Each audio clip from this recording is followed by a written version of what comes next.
Hello and welcome back to the channel. Today I'm playing Drawback chess, where each player is assigned a random drawback, like Cowardly, where if your opponent captures, you must move backwards, or Warlord, where your king has to be off the first two ranks. I'm gonna change my preferences to give me whatever, so we get a wider range of drawbacks, and my goal is to win 3 games. Let's get started with game number 1. Alright, game number 1, we get a 5+5 with the black pieces, and our drawback is Reflective. You can only move non-pawn to squares whose opposite square reflected across the center line is occupied. What does that even mean? You can only move non-pawns, so all of these pieces, to squares whose opposite square reflected across the center line is occupied. Holy cow. Yeah, if I don't checkmate this opponent in like 4 moves, I don't see how I'm gonna win this. So for example, we get knight to f3, which means I can only move, I think, the queen to f6. Right, because over the center line, f3 is now occupied. Holy cow. This is like easily one of the hardest drawbacks I've ever gotten. What on earth is this? Okay, let's go queen to f6. Because there's no way I'm just going to copy my opponent until they realize that I'm copying them, and then break the trend in such a way that I just lose an enormous amount of material. Okay, we'll play knight to c6. I can't play bishop c5 yet because I need something to be occupying c4, but this is such a natural move that I think I'm just waiting for it to be played. Yeah, bishop to c4 means I can play bishop to c5. Now we just have to hope they don't castle, because if they do, this is toast. Okay, we get pawn to d3. So how do I get this knight out of the way? h6? Because I can do whatever I want with my pawns. So I can play g5, g4, no problem. Queen to e2, and that plan is down the drain because this is always defended now. Okay, let's go d6. I really don't know how I'm supposed to play this, because it actually limits your ability to make moves horrendously. We get bishop to e3. Oh man, wait, I can't play this because this isn't occupied? That's insanity. Wait, there's no way I can win this. Is this even possible? No, surely. Wait, what? Okay, I guess I'll play this. Should the opponent take? I can still do whatever I want with my pawns, so I can double my own pawns to not lose the entire piece. We get, okay, pawn to a3 is interesting. Let's go bishop e6. And you saw there that h3 was available because I had a pawn on h6. So this has layers to it. This is very amusing. But I'm having a hard time stringing together an actual plan. Bishop to d5. I guess they want me to take so they can fork my pieces? Man, I have like nothing that I can move. Oh, I can play knight d4 now because d5 is occupied. I'm just afraid that in that like trade war, somehow I lose material because of not being able to move to one of these 2 squares. So like knight d4, they take, I take back, they just take. And I don't think, oh, I guess I could take back with the pawn. Okay, so maybe that is okay. I mean, unless they figure out that should they take with the bishop, neither of these 2 pieces can recapture after moving the bishop out of the way. And that sequence of events seems kind of unlikely. I should be okay. Okay, they do take, which means I can take back and fork these 2 pieces. And again, I can do whatever I want with my pawns. So I'm free to take my material here. Pawn to b4. Yeah, and I can't move the bishop. Okay, let's take the bishop. This is an idea. This is also an idea. This one isn't possible because c6 isn't occupied right now, but I can play c6 and occupy it myself and then take. Okay, I could move this bishop. I can sack it on e3. And honestly, I might as well. I might as well sack it on e3. I can't move it from here anyways. Rook to f1. What? Why didn't they just take? Okay, we'll centralize the queen. I can't take again because there's nothing on c6, but I think I'm way better here. We get rook to b1. Okay, this is panning out to be a very interesting game. I'm gonna play c6. Trying to get this bishop off of, or rather trying to get a piece onto c6. I also boot the bishop, but my goal is to take on c3, which for some reason the opponent has either been unable to or has not had interest in moving away, but now we do get knight to d1. Such a strange game. I mean, I guess I can take this, but I'd lose the bishop. So if I'm gonna lose the bishop anyways, maybe I should just give this check and see if it does something. If it doesn't, then, you know, they were gonna win my bishop anyways because I couldn't move it away. But at least I gave it a try. I'm taking on d5 anyways on the next turn. We do get knight takes. Actually, I could play this check. For some reason, I feel like they've been playing some very strange moves. So I feel like giving check is always kind of justified. Okay, king does go to d1, so I might as well just take on d5 now. I'm still up a piece. Unfortunately, in drawback chess, sometimes that doesn't really mean all that much, but I do have that little bit of extra firepower. Rook to b3. Now, I do have this check as well, funny enough. I have this check because my rook is on a8, reflected across the center line, so I can give that check. King goes to d2. I'll go ahead and retreat to d4. e4 or maybe e5, because d4 kind of welcomes pawn to c3. So I'm gonna go back to e5, pawn to h3. Maybe looking for knight g4. Let's go ahead and take on e4, I guess. I kind of want to like open up the center of the board. Okay, pawn to c4 by the opponent. Oh, that's funny. I wonder if they're defending the rook. It didn't even cross my mind because I knew that I couldn't take because of there being nothing on b6. Okay, I could play e3. That looks like fun. Yeah, I'm so limited on the moves I can make. I could play d5. Problem is, should they take? I can't take back because there's nothing on d4. I don't know. Let's play e3 check. Should they take, I'll go ahead and take back. I'm fine to do all of that on e3 because, again, I have a piece on e6. And I guess we just simplify into an endgame, which is not great because I have to make moves reflective to what the opponent is doing. But, again, I can do whatever I want with my pawns. So if I get a passed pawn, then I should have no issue with pushing it to promotion, unless I guess it gets stopped by another piece. Ooh, king moves out of the way. For some reason, the queen doesn't take, and I can take on f2. Should the opponent take, I just take back. Again, I'm moving a pawn, so I'm totally fine. So now I'm up 2 pieces in an endgame. Should be fine. Rook takes. Okay, I'm taking the queen with check. Whoa, king to d2. Oh, but I can't take the king, but I can take the rook. Okay, this is completely winning. I don't know what their drawback is. I've never seen this in my life, but I can take the king. And with that, we do win game number 1. Let's go ahead and pop up the info board. Okay, you won. You took your opponent's king. That changed direction very quickly. Your opponent's drawback was covering fire. You can only capture a piece if you could capture it in 2 different ways. Oh, interesting. I guess that explains why they were huddling pieces around their king at the beginning of the game. If it's worth noting, me and my opponent's drawbacks were both very, very difficult. So GG's to the opponent. With that, we do have 1 victory under our belt. Let's go to move on to game number 2. All right, game number 2, we get the white pieces, and our drawback is irresistible. If you can move a piece adjacent to your opponent's king that isn't already, you must, except that you are always permitted to capture their king. Interesting. I'm gonna play e4 again, just looking for this kind of silly 4-move mate idea. It just seems it's just a classic in drawback chess, but we get e6 instead. You'd imagine looking for d5. Let's go and play knight c3. Okay, so this drawback is interesting because it's really not that limiting. Okay, we're not allowing b5, so we'll play a4. But it's a little tricky to launch a proper attack, right? Because if the king is ever exposed and you have a whole bunch of pieces pointed at the king and none of them are giving check, then you're basically forced to give them away back to back to back, which obviously is not a great place to be. But if we can attack the king in a sort of closed position like this, we should have pretty decent and straightforward attacking chances. I'd imagine this seems like a strong opponent just by how quickly they're playing all their developing moves, and by the theory they're playing, I feel like knight f6 castles is well on the way, unless it's impeded by their drawback. We get b6 instead. Okay, let's go bishop to e3. I'm tempted to go knight to e1 and just push f4, f5, and I think I'm going to do exactly that. For once, I have a drawback that doesn't, limit my piece's movements, at least not outright. Yeah, we do get knight to f6 and we do get castles. So I feel like I should just take advantage, right? I should just throw my pieces in my opponent's face and sort of make them reckon with that force, unto their king. Maybe we do like a little rook lift, g5, queen to h5. Okay, they're doing the right thing, which is trying to break open the center. Oh, and I've totally walked into a fork here. I just realized. Well, that's not a good start. I'll go back, and I think I'm fine with losing the knight. I mean, I'm not fine with it. I've just lost a piece now for no reason, but if I had to choose between losing a knight that's relatively short range and a bishop that can actually participate in the attack, I'd rather lose the knight. Okay, so now we're just down a piece. Again, our drawback is not that bad. Like, we do have f5 targeting e6. We do have g5 moving the knight, opening up the long diagonal. We have queen to h5 to follow. We have that rook lift available. There are a lot of attacking ideas here. It'll kind of just come down to how bad the opponent's drawback is. Let's go g5, boot the knight, and back to d7 or e8 is kind of forced. Whoa! Oh, and bishop takes g7 because it puts the bishop next to the king. Oh, okay, I don't know why the opponent had to sack the knight, but I guess it doesn't matter because I have to take here on g7 anyways.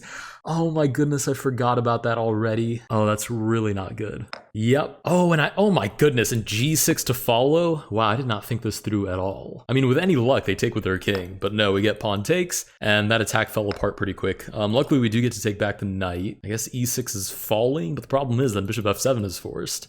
Man, this is tough. Okay, maybe our drawback is more difficult than I thought. Rook takes f4 is actually super aggressive. Not sure why the opponent is playing this aggressive. Man, this is tough too, because if I play something like this, rook takes, queen takes, rook to f8, queen to f7 is forced, or I guess queen to f6 too. So I guess I don't want to trade, even though I'm the one trying to attack here.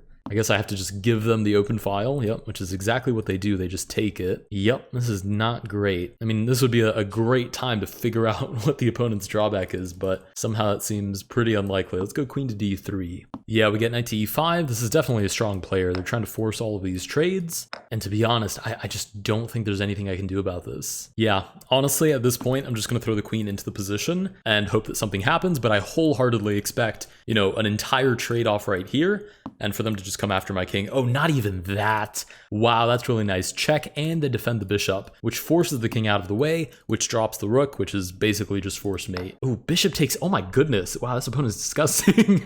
That's really good. Bishop takes. There's nothing I can do about that. What, like rook to f3 and then they just take and it's mate? Yeah, I don't know. King to g1. Hopefully they don't notice. I just walk out of the way.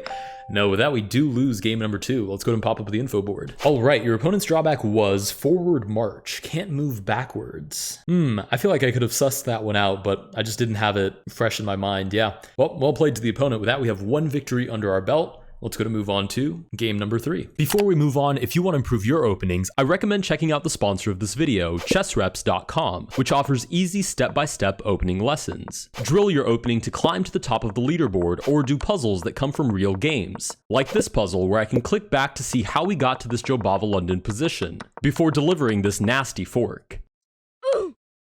Puzzles are completely free, so you can keep doing puzzles to increase your opening elo and then take that practice into a real game, like I did to crush my opponent with the Jobava London. If you want to support the channel and become an opening menace, check out chessreps.com. Now, back to the video.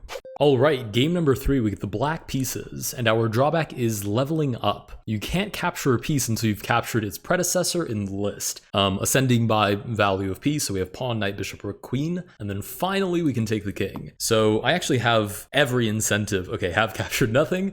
I have every incentive to just trade from the get-go. So let's go d5. Should the opponent take, I can take back, and with that, I've already captured a pawn. Nice. So now that we've captured a pawn, we need to capture a knight, which shouldn't be too difficult. I feel like both of these are very naturally placed. I'm going to play it super boring, just queen back to d8. And eventually I want to pin, you know, one of these 2 knights and then trade it off for a bishop. Pawn to d4, or actually, maybe I can just go like this. I feel like the opponent in the future would be more likely to trade a bishop for another bishop. And if they don't, then it's kind of hard to force a bishop trade. So maybe I should try to trade a knight for a knight and then later trade a bishop for a bishop. Yeah, we'll go knight to d5. They'll almost definitely take, so as not to allow me to take on e3. And with that, we've captured a knight. Okay, so next up is bishop. Now this is the one that's going to be a little more tricky. I'll go back to d8 again, and I'm hoping that if I like place the bishop on f5, it'll be sufficiently pesky that they'll want to trade it off with something like bishop d3. Yep, we get knight to f3, we'll go bishop to f5. They could very well just play like bishop to e2, but I don't know, I feel like bishop d3 is kind of natural feeling here, trying to go for the trade. Ooh, knight to d2 is really amusing. Okay, let's go knight c6. I'm threatening this. Should they take, I take back, and then I get my bishop anyways. If they push the pawn, maybe like knight to e5. We get knight to b3, defending d4 again. We'll play e6. Maybe if we give this check, we can force bishop back to d2 and then get the trade. The problem is nothing here is a threat, really, until I've traded off the queens. Because I can never take that king until we've traded a whole bunch of pieces. We get king to f2. What is happening? This is very strange. Oh, you know what it might be? Their drawback might be that they have to move their king up a certain distance every certain number of moves.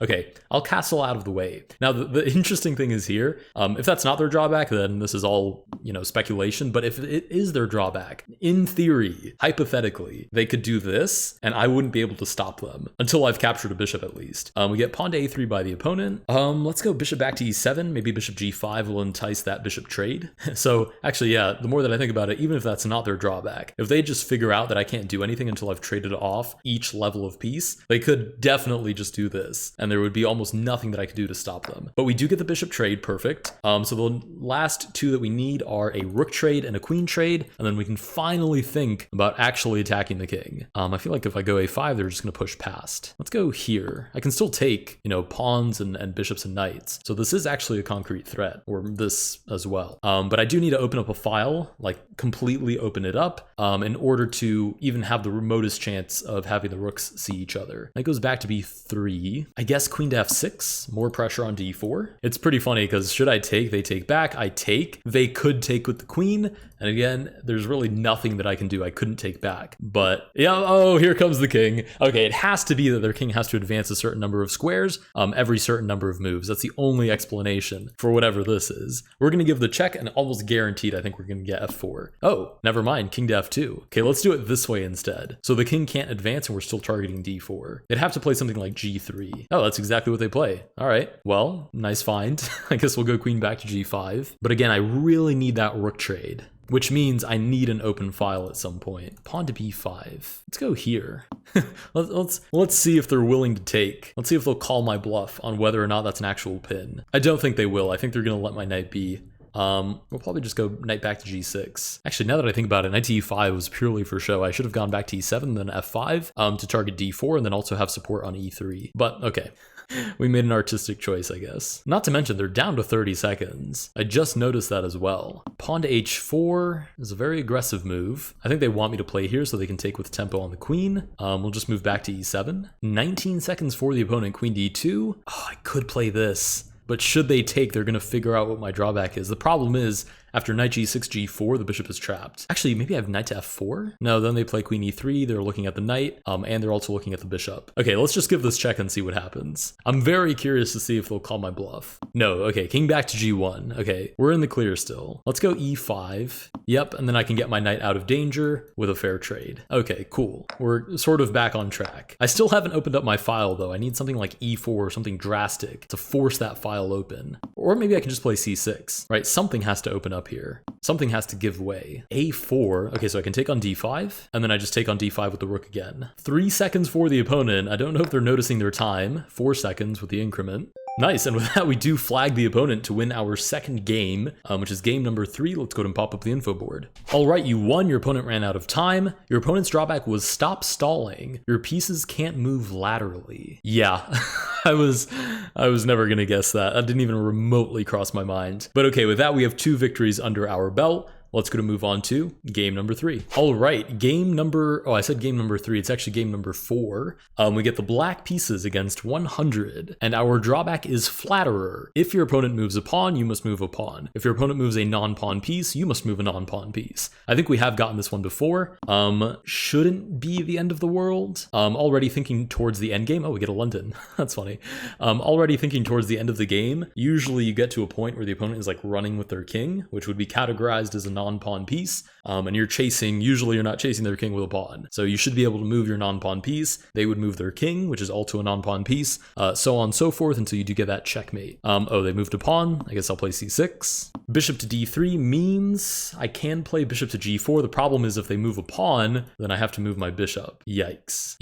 Maybe I should have played a little more symmetrically towards that London system. Okay, let's go knight to d7. I can kind of waste moves here if I ever really need to. Knight to f3, sure, I'll play knight b6. And then now I can play bishop to g4 and target that. Oh, actually, no, I definitely can't. Because if I play this and they play h3, then I have to move a pawn. So unless I'm willing to play h5 and fully commit into that attack, that's not the greatest thing I've ever seen. Must move a non-pawn. Oh, man. Okay, it's ugly, but we'll play bishop d7. Pawn to c3 must move a pawn. Sure, we'll play e6. Must move a non-pawn, bishop e7. I'm very tempted here to play h5. I just don't know that I have a follow-up here. I'm curious to see if the opponent follows through with the London, you know, with the full knight to e5, queen to f3, h4 sort of situation. Full respect if they do.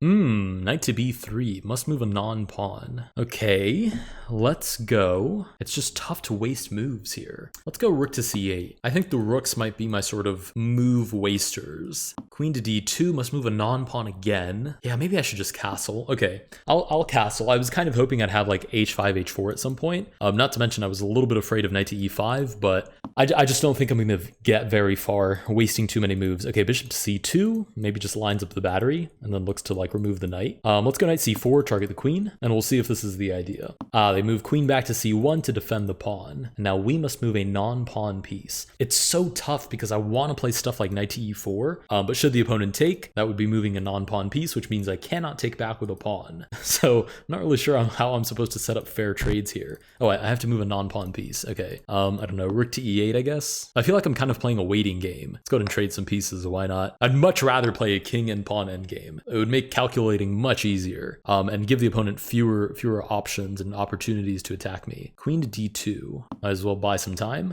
Queen to d3, so that was their idea, to line up the mate. I think I can play knight to e4 now. The odds that they take just seem pretty low, although it would be free if they did. Knight to d2 looks to remove the knight, and I can't play f5, which would have stopped the mating threat, because I have to move a non-pawn piece. And if I move a non-pawn piece, they can take, and I can't take back with the pawn. Oh, that fell apart super fast. And I mean, obviously I can't take because if queen takes h7. Well, that's not good. That is not good at all. Okay, I'm just gonna play queen to f6. I think that's my only surviving idea. Should the knight take, I play queen to g6, and technically I somehow defend the pawn. Problem is, if they ever go for a fair queen trade, I can't take back with the pawn because I'd be moving a pawn instead of a non-pawn piece. Yeah, I don't know. I think I just didn't understand exactly what my strategy here was supposed to be. I don't know. This is one of those that feels kind of unbeatable. Yeah, knight to f6, must move a non-pawn. I can't even take the knight, so I have to move my king out of the way. If they take my queen, this is pretty much game over. Oh, they take the rook instead. I'm gonna take a chance to take the queen here. I mean, why? I might as well just take on g2, to be honest. The problem is I don't think that's gonna win me the game. Okay, let's go ahead and play realistically here. We'll take the queen. They do take back, which means I can take the knight. I'm down an entire rook, so this is not looking good, but I want to give myself the best fighting chance possible and not play desperate moves like this, unless I'm like guaranteed to lose. We get rook to e1, must move a non-pawn, might as well start bringing the king towards the center again. Yeah, must move a pawn. The problem is the opponent calls the shots here. If they move a pawn, I have to move a pawn. If they move a non-pawn, then I have to move a non-pawn. It's difficult to ever scrounge up any ounce of initiative. Must move a non-pawn again, and it really has very little to do with, what my plan even remotely is. Not that I really have a plan. And I mean, it's clear as day, they're just going for this, and they're going to steamroll me on the king side, which they have every right to do. I mean, they're up a rook. Must move a non-pawn. Let's go here and defend g7. I'm sure this is the idea. Must move a non-pawn. Yeah, I don't know. Rook to e8, I guess. Not a lot of options here. Rook to e3, must move a non-pawn. Let's go here. Unless they fall for something silly like this, where I play like e5, and somehow that works out and I get back the material. Oh, they do play that. Must move but I have to move a non-pawn piece now. Right. So I can't even play e5 even if it's good. Man, yeah, I don't think I understood how to play this. Must move a non-pawn piece. Okay, I guess bishop to e7. I mean, I feel like I just want to kamikaze a move at some point, because just sitting here and waiting for them to run me over with their extra piece, it's not the best feeling in the world. So a part of me just wants to play like bishop g5, challenge them, see if they can take my bishop, and if they can, yeah, well played. Ooh, they didn't take. Bishop to e5 instead. Must move a non-pawn. Let's go here and target the rook. I don't know. I have a bad feeling they're just gonna play this. Oh my goodness. I'm getting absolutely slaughtered by my own opening here. Yeah, rook to g3. Must move a non-pawn. There's nowhere that I can move this that's really appealing. I don't know. Bishop c1. They're just gonna take, I guess. Yeah, rook takes. King to f8. Run, Mr. King. Run for your life. Yeah, rook takes h7. I guess I can play king d7 and buy myself some extra moves, before all of this happens, but things are not looking up. I'm very curious to know what the opponent's drawback is, because it must be pretty willy-nilly to allow them to do all of this. Let's go ahead and target the rook, at least pretend like we're trying to get some material back. Rook to c7, sure, we'll shuffle back over, target the rook again. Rook back to g7, might as well take a pawn. Check, let's move out of the way, I'm sure this is coming up. Yep, king to d7 is the only move that continues to defend the bishop. We get pawn to c4. I wonder if there's any remote chance that I somehow get a passed pawn here in time. I mean, it's exceedingly unlikely, but when you're in this situation, anything is worth a shot here. Pawn to h4. Ooh, which means I must move a pawn, which I am more than happy to do. And again, I mean, they're going to promote before I do, but this is a very interesting approach. They promote, okay. They take, I'm going to move past to try and guarantee that pawn makes it to the other side. But they're not going to move a pawn again, are they? No, they're not going to move a pawn again, so I can't promote. But this is a queen. This is a queen, please. Oh, it is not to be. Okay. Yeah, and I think I'm just getting mated here. Okay. Let's go. I don't even know. I don't know. Bishop a3, I guess. Queen gives check. I mean, might as well take it and see what happens. Yep, we do get taken back, and with that we lose game number 4. We have 2 victories under our belt. Let's go ahead and pop up the info board. Okay, well that explains a lot. Our drawback was way harder than the opponent's. The opponent's drawback was rook buddies. You can't move your rooks until you've connected them. Okay, that is like the most nothing burger draw. Is that even a drawback? Oh my goodness, that's so, oh my god. Yeah, GG's.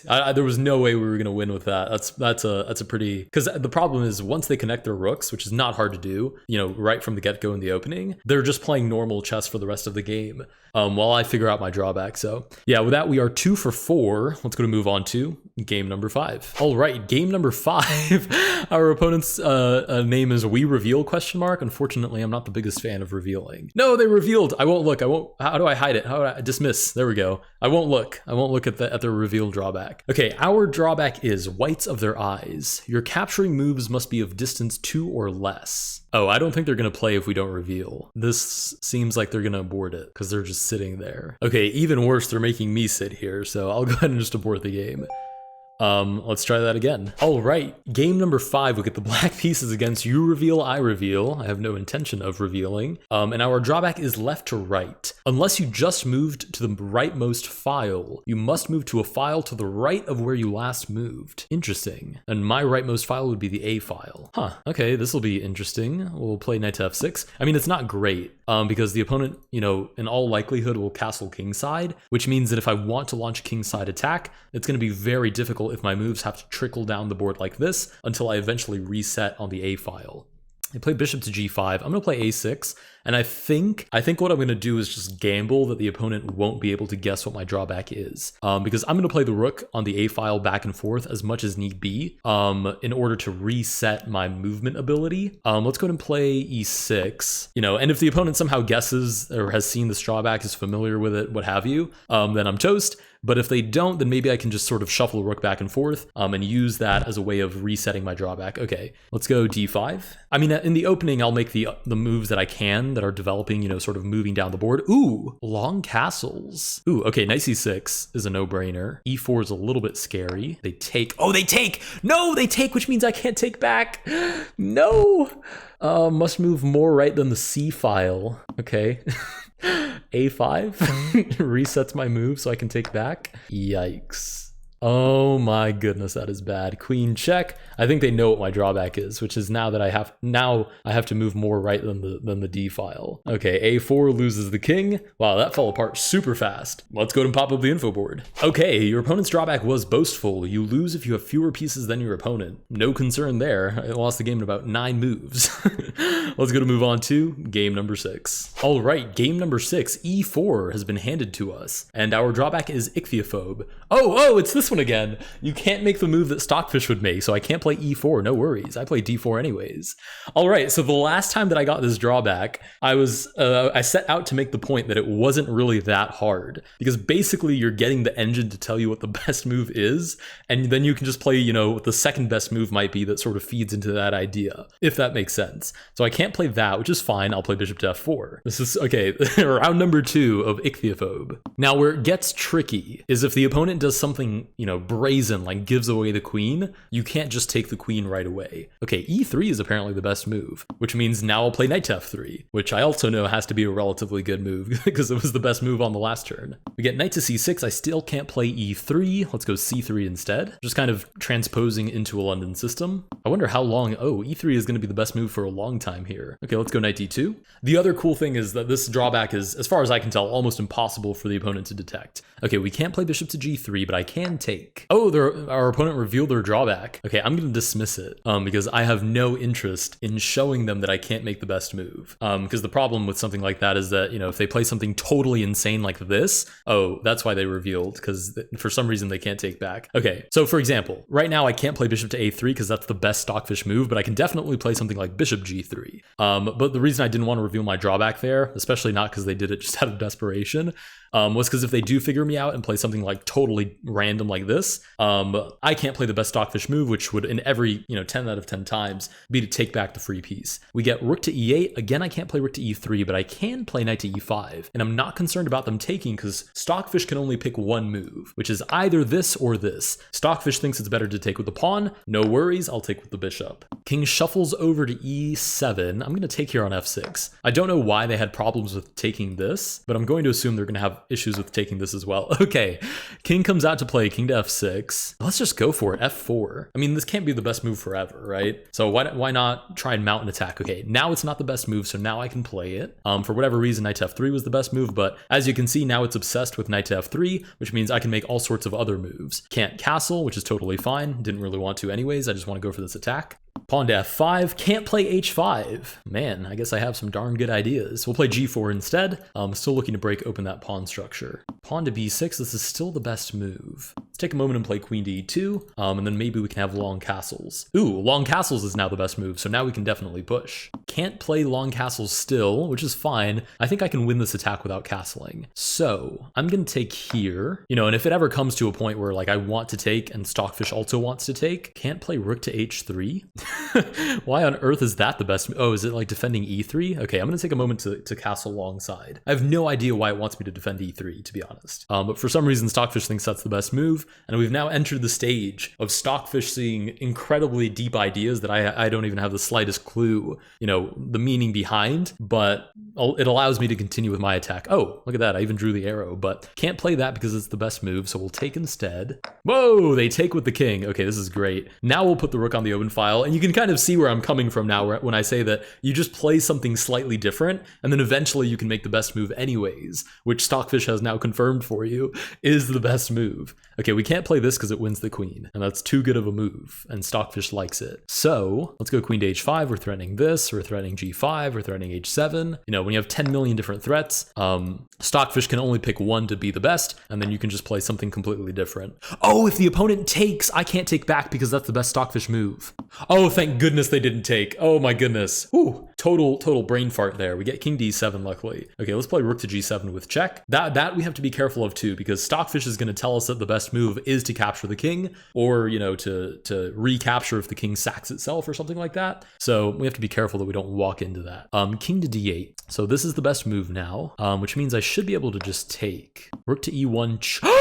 I can't play king to c2 because that's the best move. No, this is like a huge oversight. Oh my goodness. Okay, I'll play check. Please don't take my king. There's no way. Oh, they do take my king, and my theory has been refuted. Oh my goodness, with that, what is that? We lose game number 6? All right, let's go to pop up the info board. All right, your opponent's drawback was centralized command. You can only capture if you've moved your king in the last 3 turns, which they certainly have. I mean, they spent the whole game moving the king around. And with that, we do lose game number 6. Oh, that's such an oversight. I totally forgot that if I have critical moves to escape with my own king, but I need to be aware of that, but I just totally lost, track of the back rank. All right, I guess we're on to game number 7 then. All right, game number 7. White pieces, and our drawback is siege. You must take at least one of your opponent's rooks by move 20 or you lose. Okay, the other option is mate your opponent by move 20. You get pawn to c5, so, in theory this is still possible. And if it's not, then maybe I'll just develop as fast as I can, try to get castles, and try to look straight down the middle of the board. 17 turns remaining. Holy cow, we are pressed for time here. Trade rooks in 17 turns. Okay, castling has to be a proper step. We get bishop d7, let's go d4. And again, if I don't mate the opponent in 15 moves, this is not looking great. Let's try for something like this. Because I don't see them, having any intention of developing their rooks, and I'm not sure how I can force them to develop their rooks either. Ooh, pawn to f5. Okay, definitely taking. You either open up this or you open up this. Okay, they open up the file, so we'll give check. Bishop comes to e7. Let's go 11 turns. Holy cow, this is a tight agenda. Let's go here, looking for queen d5. 10 turns left. Queen b6 is check. I'll just shuffle out of the way. Not a huge issue, but it is sort of wasting time. Oh, and the opponent resigned. Okay, cool.